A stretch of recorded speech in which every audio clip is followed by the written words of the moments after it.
جب تخت بابل پر ایک ظالم بادشاہ نمرود بیٹھا تھا، اس کے شہر میں ایک نوجوان اٹھا، اکیلا مگر یقین میں پہاڑ۔ اس نے کہا، میرا رب وہ ہے جو زندہ کرتا ہے، جو سورج کو مشرق سے نکالتا ہے۔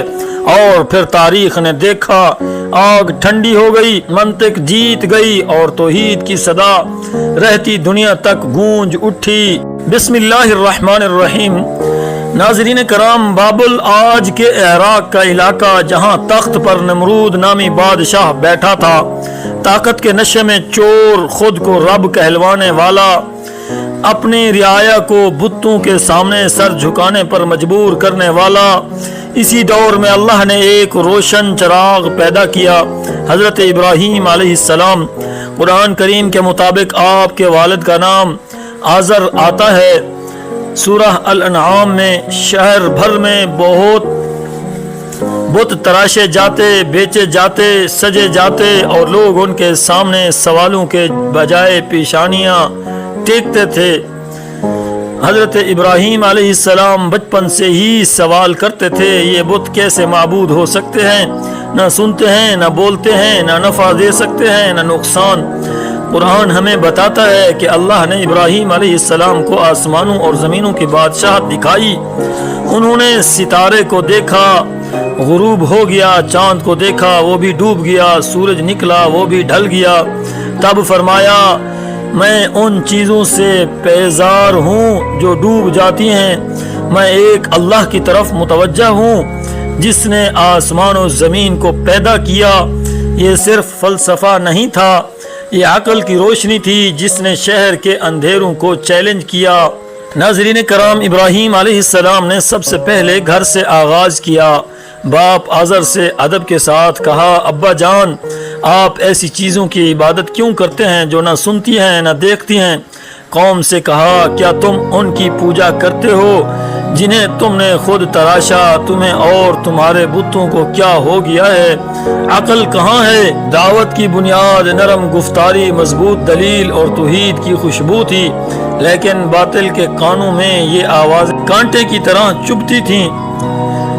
شہر میں ایک بڑا تہوار آیا، قوم معبود خالی چھوڑ کر باہر چلی گئی۔ ابراہیم علیہ السلام داخل ہوئے اور بتوں کو توڑ ڈالا، البتہ سب سے بڑے بت کے گلے میں کلہاڑا لٹکا دیا۔ واپسی پر قوم نے دیکھا ان کے معبود ٹوٹے پڑے ہیں۔ شور اٹھا، یہ کس نے کیا؟ لوگوں کو یاد آیا ایک نوجوان ہے، ابراہیم علیہ السلام۔ وہ دربار میں لائے گئے، سوال ہوا، کیا تم نے کیا؟ ابراہیم علیہ السلام نے نہایت حکمت سے کہا، بلکہ اس بڑے بت نے کیا ہوگا، اس سے پوچھ لو اگر یہ بولتا ہے۔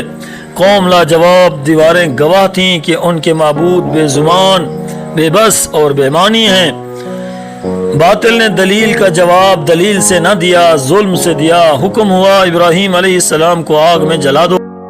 دنوں تک لکڑیاں جمع ہوئیں، الاؤ دہکتا گیا، یہاں تک کہ اس کے قریب جانا ممکن نہ تھا۔ روایت میں آتا ہے کہ جب ابراہیم علیہ السلام کو منجنیق میں رکھا گیا تو ان کے دل میں توحید کا چراغ اور بھی روشن ہوا۔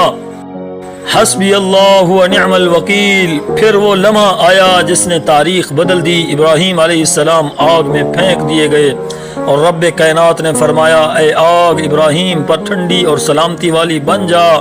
سورۃ الانبیاء میں اللہ تعالیٰ نے فرمایا، آگ ٹھنڈی ہو گئی، ابراہیم علیہ السلام سلامت باہر نکل آئے۔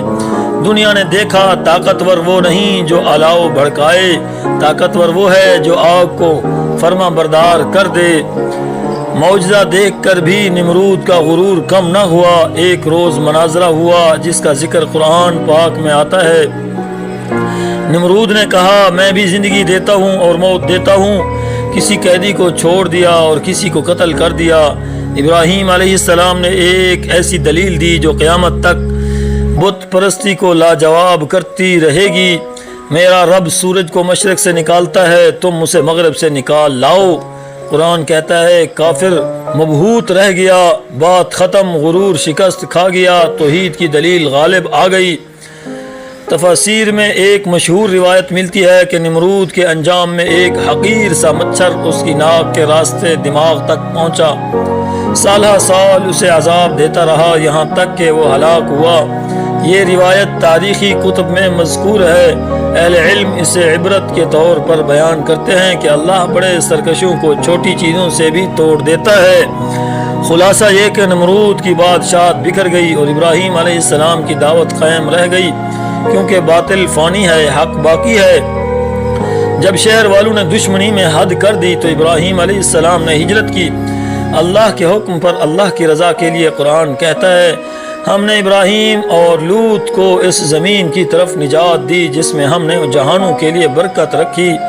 یہ ہجرت محض جگہ کی تبدیلی نہیں تھی، یہ ایک پیغام تھا۔ جہاں توحید کی راہ بند ہو وہاں اللہ نئی راہیں کھول دیتا ہے۔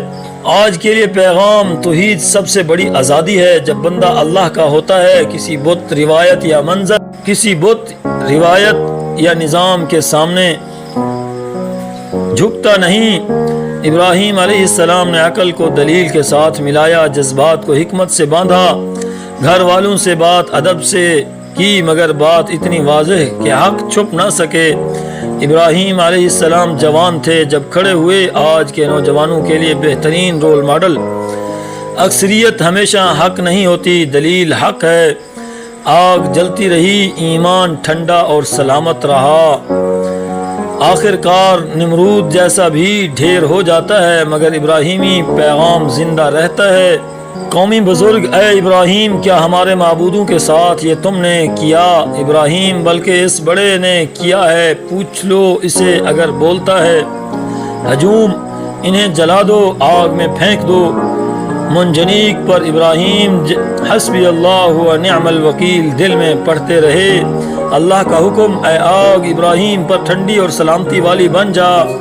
راوی، اور پھر آگ پھولوں کی طرح نرم ہو گئی اور توحید کی خوشبو دور تک پھیل گئی۔ ناظرین کرام، پیارے دوستو، یہ قصہ صرف تاریخ نہیں، یہ ہماری روح کا آئینہ ہے۔ جب کبھی زندگی آپ کو الاؤ میں پھینکے، غیبتوں کی آگ، حسد کی آگ، نظام کی ناانصافیاں، ابراہیم علیہ السلام کا یقین یاد رکھیں۔ اللہ چاہے تو جلتی آگ بھی ٹھنڈی ہو جاتی ہے۔ اے اللہ ہمیں ابراہیم علیہ السلام والا یقین عطا فرما، ہماری عقلوں کو توحید کی روشنی دے، ہماری زبانوں کو حکمت دے اور ہمارے دلوں کو ثابت قدمی دے۔ یا رب ہمارے والدین، اساتذہ اور امت محمد صلی اللہ علیہ وسلم پر اپنا خاص رحم فرما، بیماروں کو شفا، مقروضوں کو ادائیگی، بے روزگاروں کو حلال رزق، پریشان دلوں کو سکون عطا فرما۔ اے اللہ ہمارے اس چھوٹے سے چینل کو دین کی خدمت کا ذریعہ بنا، ہماری نیتوں کو خالص رکھ اور اس ویڈیو کو جس نے بھی یہاں تک دیکھا اس کی دنیا آخرت سنوار دے، آمین یا رب العالمین۔ پیارے دوستو، اگر اس ویڈیو نے آپ کے دل میں توحید کی محبت جگائی ہے تو اس کار خیر میں ہمارا ساتھ دیں، ویڈیو کو لائک کریں، اپنے پیاروں کے ساتھ شیئر کریں اور چینل کو ضرور سبسکرائب کریں۔ آپ کا ایک کلک ہمیں مزید ایسی حق باتیں آپ تک پہنچانے کے لیے ہمت دیتا ہے۔ اللہ آپ سب کو خوش رکھے، ایمان پر قائم رکھے اور ابراہیمی یقین سے ملا مال کرے۔ جزاکم اللہ خیرا۔ السلام علیکم ورحمۃ اللہ وبرکاتہ۔